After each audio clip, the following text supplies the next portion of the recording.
Hi, in today's tutorial I'm going to show you how to add the desktop icons on the Windows 11.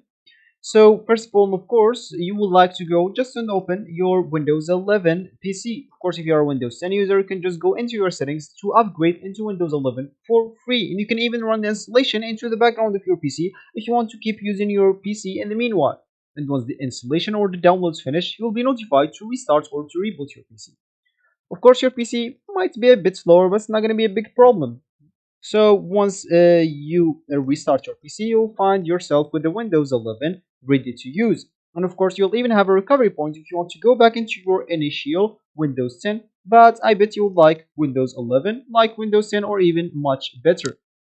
So once you are here, of course, once you get used to it. So once you are here, as we said, we'd like to add a desktop icons. Of course, now I'm just hiding my desktop icons. Of course, you can just go right click whenever you want on your screen, click at view, then go and show the desktop icons. As you can see, I'm just hiding them. So let me just show you the desktop icons to show you how to actually add other desktop icons if you want. So this is an example. I would like to add a Word or yeah, a Microsoft Word desktop icon here on my desktop.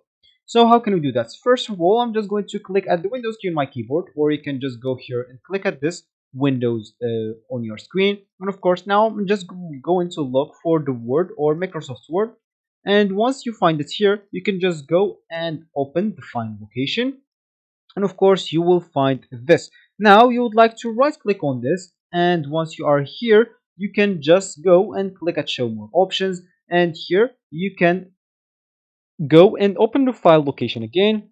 And once you are here, just right click on this word again, and of course click at show more option. And now what you would like to do is just go and create this shortcut. Of course, as you can see, Windows can't create a shortcut here. Do you want to the shortcut to be placed on your desktop? Instead, just click at yes, and as you can see, your Windows shortcut or your Word shortcut will be added into your desktop. And of course, you can rename it however you want.